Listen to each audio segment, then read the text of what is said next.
Most people tell me that they're not an artist. I completely disagree. I was one of those teenagers that spent more time doodling in notebooks than studying for tests. My favorite surface to draw was math book pages, and then I got my first 1 foot by 1 foot canvas. It was so smooth, but it was small. So I switched to 2 by 3, and then 3 by 4, and then 4 by 5. It was not big enough. So I learned to build my own stretchers and started buying canvas by the roll. I would cut the wood, nail it together, stretch the cloth, just so that it would reach the ceiling.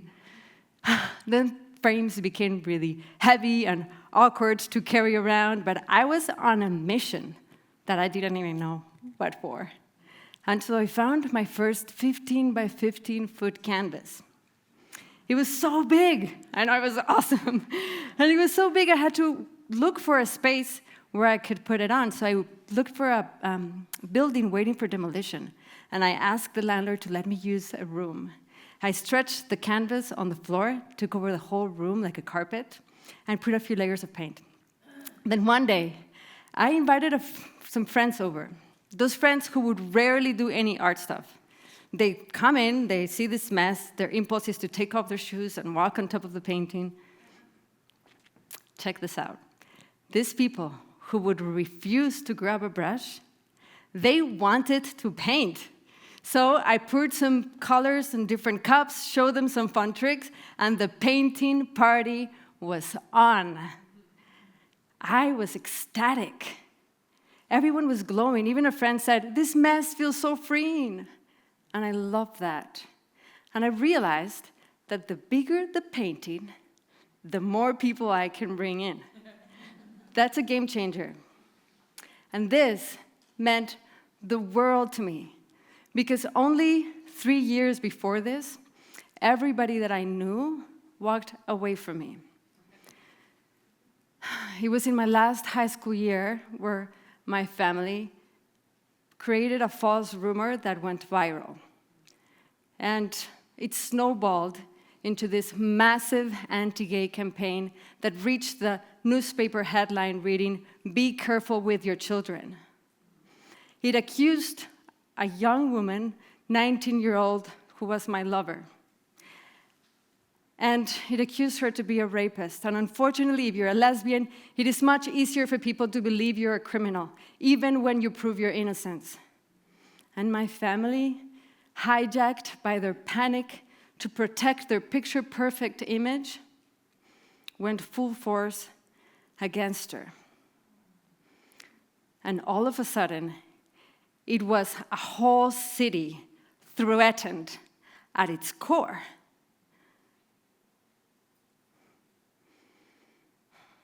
Because of our safety, we were forced to move to a different country, and the weight of loneliness and abandonment and displacement spun me into this whirlpool of self-destruction.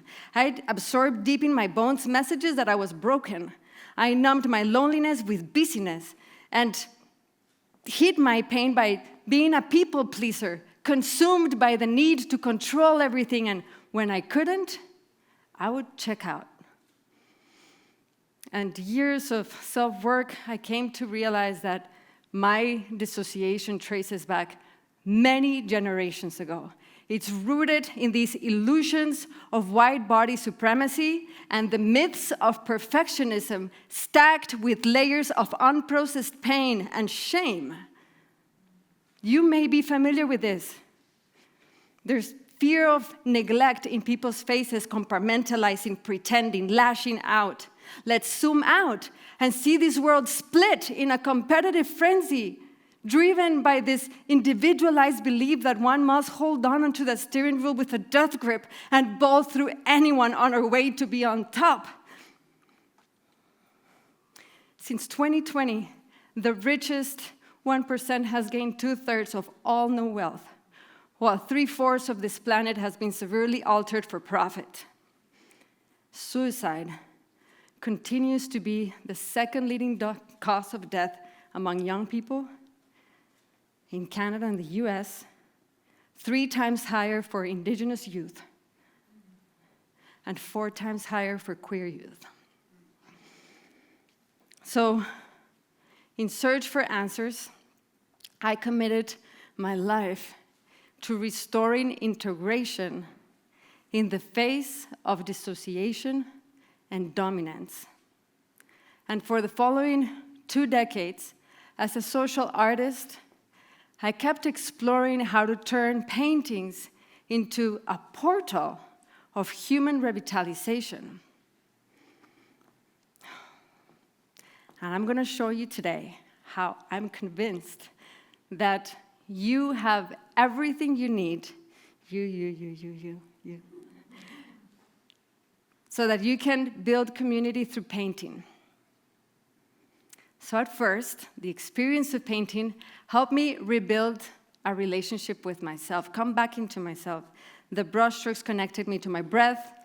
The colors helped me feel my emotions. Line movements connects me to my body. Then I became really interested about what happens when we witness art.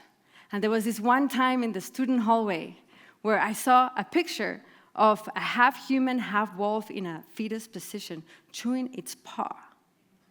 And without ever speaking to this person, I felt an inseparable bond with this drawing. And the drawing didn't even show a lot of skill, actually, but it was that level of vulnerability that helped me, the witness, feel open, to feel intimate in this way. I began learning how the exchange between witness and expressing increases our resonance capacity, in the sense that I feel you and you feel me. And I thought, well, this should be a human universal experience, not exclusive to professional artists. So I kept inviting strangers to paint with me. Now imagine a large canvas, 30 by 40 feet, at a public park. Sometimes I invite random people walking by. Other times I invite specific groups that share a lived experience that have something to teach us, whether it's defenders or educators or survivors. And I invite them to add color with mops, with handprints, with paint pens. And sometimes we move to music, other times we slow down and engage in conversation. And it's not about making things pretty, it's about getting to know each other while co-creating. So social integration is about expanding the circle so that we can include everyone's unique self. For me to be able to do this in a painting, I have to get folks to align to the right mindset. That most of us were taught that art is about talent, skill, and competition. Yes? So most of us. So I need to remind folks I need to remind folks of a different ancestral paradigm. Art as authentic expression integrates. And I started seeing this loop where when you create through impulse, impulse leads to uncertainty, uncertainty leads to authenticity, and authenticity leads to integration. I want you to remember this, so repeat after me. Impulse, uncertainty, authenticity leads to integration. Impulse, uncertainty, authenticity leads to integration. Nice, thank you. So in impulse, we have to express spontaneously, which means we have to be very more than okay with our imperfections and be willing to fail, which automatically takes us to uncertainty, where we lean into the unknown and learn to learn. This is a sweet, soft spot for vulnerability, where we get to show deeper layers of who we are. And when we do that, that gets us to authenticity, where with practice, we get more comfortable in being ourselves. And when we do that, we give a chance to the other person to see a bigger picture of who we are, which takes us to integration, where we learn to co-regulate while we'll have radical different experiences. And we allow for diversity while strengthening unity. So, From thousands of people I've engaged in making art, I often ask this question: when was the last time you made art? So, from thousands of people have told me that the last time they made art was when someone in their childhood harshly judged their artistic expression. You see, most children love drawing cartoons, singing in front of the mirror, dancing free form. Let's remember we've been dancing, singing, telling stories since the dawn of human civilization. And still, there's many cultural communities across the globe that uplift the arts as their lifeblood. And so in Western influenced societies, we need this urgent shift from perfectionism to authenticity, and from competition to being in relation. We see Harvard, UCL, WHO have shown different recent studies that the arts have now improved our physical and mental wealth. It fosters community well-being and it enhances social cohesion. We now know that the arts decreases cortisol levels, reducing stress. It increases dopamine and serotonin levels, helping us to regulate our nervous system, making it easier for us to connect with people. When we witness art, we deepen our empathy as our mirror neurons get activated, and it helps us to internally resonate with the experiences, the emotions of the other person. Many global indigenous leaders emphasize the role of the arts in many, sorry, let me catch a breath here.